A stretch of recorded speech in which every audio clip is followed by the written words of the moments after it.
Минулого місяця наша команда полетіла до Альберти на відкриття важливої історичної виставки, яка розкриває правду про державне насильство над першими емігрантами до Канади. We are here in Banff National Park in Alberta, Canada, for the scheduled opening of the Cave and Basin Interment exhibit, which unfortunately was cancelled at the last moment due to severe flooding in the area.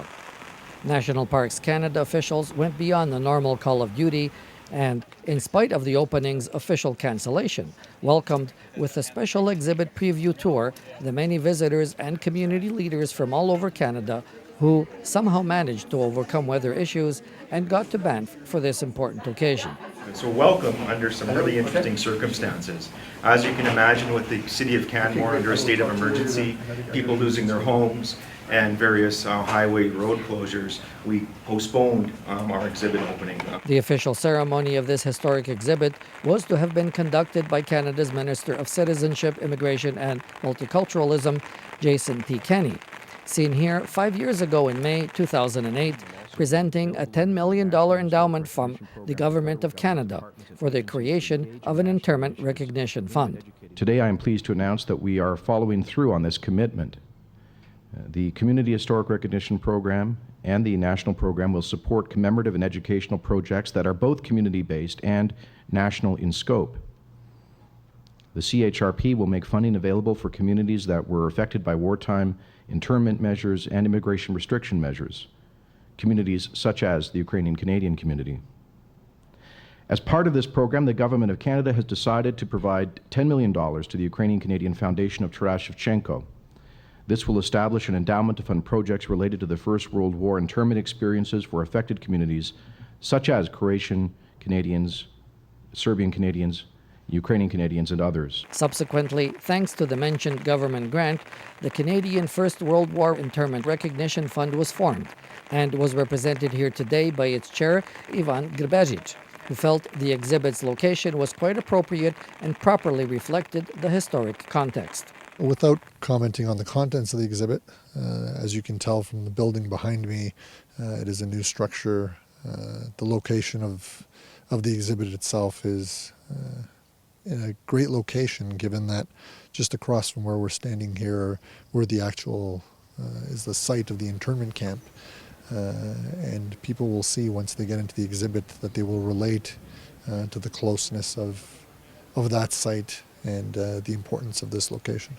Among the dignitaries that actually made it to the cancelled exhibit was Bishop David Motyuk of the Ukrainian Catholic Eparchy of Edmonton. Despite the inability to have the official opening with all the dignitaries and Minister Kenney, I'm very grateful that Parks Canada has provided us an opportunity to view the exhibit. And I'm pleased.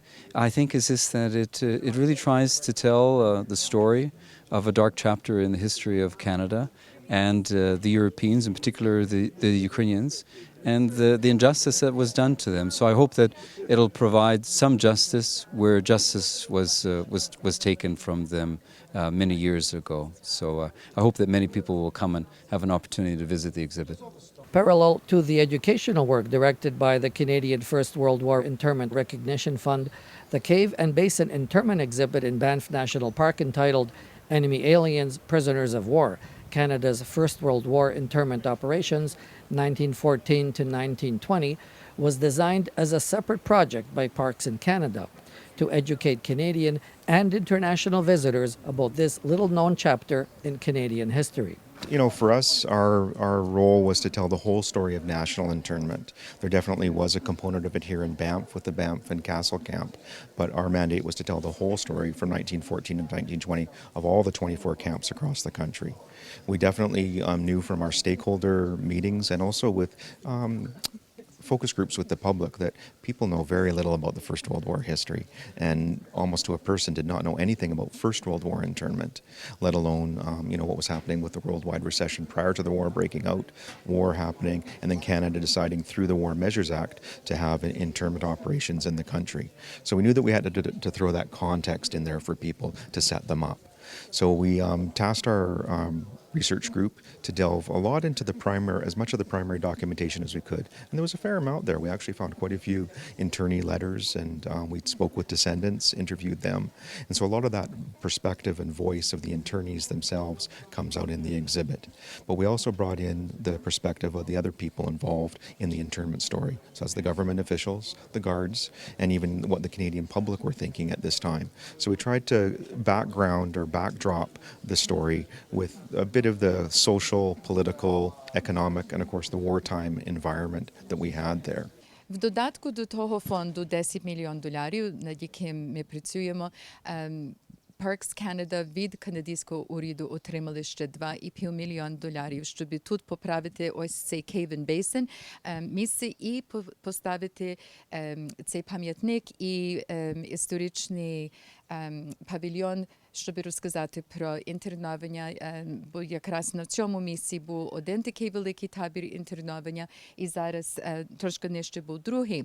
І цей фонд був також призначений, щоб додати деякі інформації у Форт Генрі, у Кінгстон, і так само у Citadel, у Halifax. Visuals of the internment exhibit were under embargo until the future official opening. Also present here today were descendants of internees, with Jurij Klufas having comments of a very personal nature. I had 3 generations of our family in there.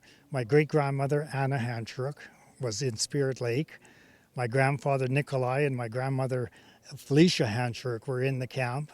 My uncle, Edward, he was in the camp when he was about a year old.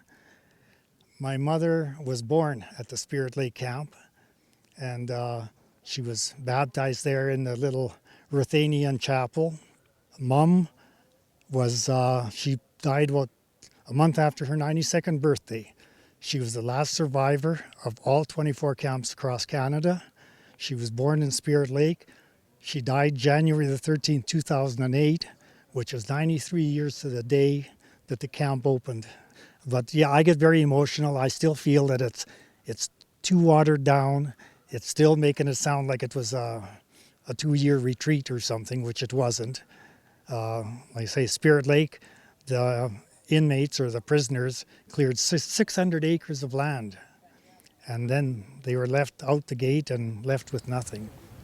Council member Douglas Davis, representing the German community, also felt the exhibit was not evocative enough. Well, I think in some ways you really don't get a feeling of how poorly treated some of the internees were, especially those of Polish and Ukrainian descent, and any of the other Slavic peoples that had come from Austria-Hungary. And I think that was underplayed a little bit. I'm sure most Canadians who probably never even are aware of what happened will be quite surprised by it and perhaps even shocked. And that's even with a milder representation than I would have thought possible. Many communities are represented on the Endowment Council of the Canadian First World War Interment Recognition Fund and also had appropriate comments. The prominence of this place, I think, is good enough to attract a lot of people to come to Alberta, and when they come to Banff, this is one of the places that they shouldn't miss. Okay, they should come here. They should actually learn about the internment story and about their grandfathers, grandmothers, and the generations that came before them. This is an important site. Some may argue about its architectural design. That's always open question, right? But the fact that it does exist represents a major accomplishment for all Canadians in terms of building up the Canadian history. The Canadian cultural community was also present at this historic occasion. I think that people who are not familiar with internment will come in and have a very good snapshot of what went on. I think the exhibit does a lot to raise the questions, and I have a feeling that people will leave wanting to know more. And the wanting to know more is not only from going online or reading, but myself as a dance director and creator with the Shumka Dancers of works about the internment, it might whet their appetite to come and see the work that we produce in Shumka. So I think they've done a really good snapshot in an exhibition like this, and you can't do it all, but they've done a great job capturing it. Among those traveling to Banff for the cancelled exhibit opening was producer Ryan Boyko, who is working on the development of a feature film to present this Canadian internment story. The film is called Enemy Aliens. It's a feature film about two brothers. It's a fictional story. These brothers come from Ukraine to Canada, get caught up in the War Measures Act as people who are identified as enemy aliens, and they have to have their papers stamped every month. And at one point, it doesn't quite go so well, and they become interned. So it's their story. It's the story of survival, struggle. They come to this country to create a better life for themselves, and it doesn't quite go as well as they had planned. All in all, there were 24 internment camps across Canada holding 8,579 men from 1914 to 1920. Today was an important validation moment for the Ukrainian Canadian Civil Liberties Association that started work on recognition of this issue over 20 years ago. This was an internment camp for innocent men held here against their will, under armed guard, behind Canadian barbed wire, not because of anything they'd done wrong, but only just because of who they were, where they'd come from. So the first thing that I hope all your viewers will appreciate is that this is a welcome moment, but it's also a solemn moment. It's a moment that calls for commemoration and reflection. It calls for a pause rather than praise. That said, I do want to underscore that this is an accomplishment for our community nationally. This is the development, the installation, the opening, although not yet officially, of the only permanent exhibit dealing with Canada's first national internment operations. And it's right here in the heart of Canada's national park system. You couldn't ask for a better location, right beside where an internment camp once stood, in the heart of Canada's national parks, where these men were forced to work for the profit of their jailers under duress. So, solemn and yet welcoming. Parks Canada has been very cordial and allowed us to come in and view the exhibit. I think it's very important for those Endowment Council members who have worked very hard with Parks Canada historians to tell this story, to come and actually view the exhibit and see what has transpired and what it looks like. As far as in the internee descendants, I think it's very important for them to be here today to view this exhibit and have that preview and get a sense of a reconciliation. As an internee descendant, I am very pleased that there is this piece of Canadian history in Banff National Park, in Canada's jewel. And I am thrilled that this story will be told, and it will be told to not just Canadians, but all visitors and tourists that come to Banff to view this beautiful Banff National Park and Cave and Basin.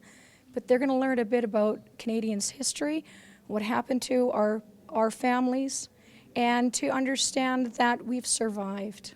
This project was a fine achievement for Parks Canada, with the rescheduling of the official opening at some point in the future. But for the Canadian First World War Recognition Fund, the full mission still lies ahead. So what's come out of this story is we know who's been interned.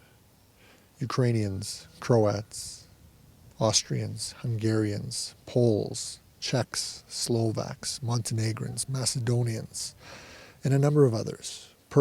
Turks, Bulgarians, Romanians, Armenians. And obviously the largest number were Ukrainians, and the largest number were civilians. We know where the camps were, 24 camps across Canada, 4 camps here in the Rockies, and most importantly, the site that was here. But the part of the story that is yet to come out is why it took nearly 100 years for the story to come out. And that is the challenge of our Endowment Council, to get the story out, to get the raw research, the personal testimonies, the first-hand research, so that our government historians and other historians have more sources and information to reach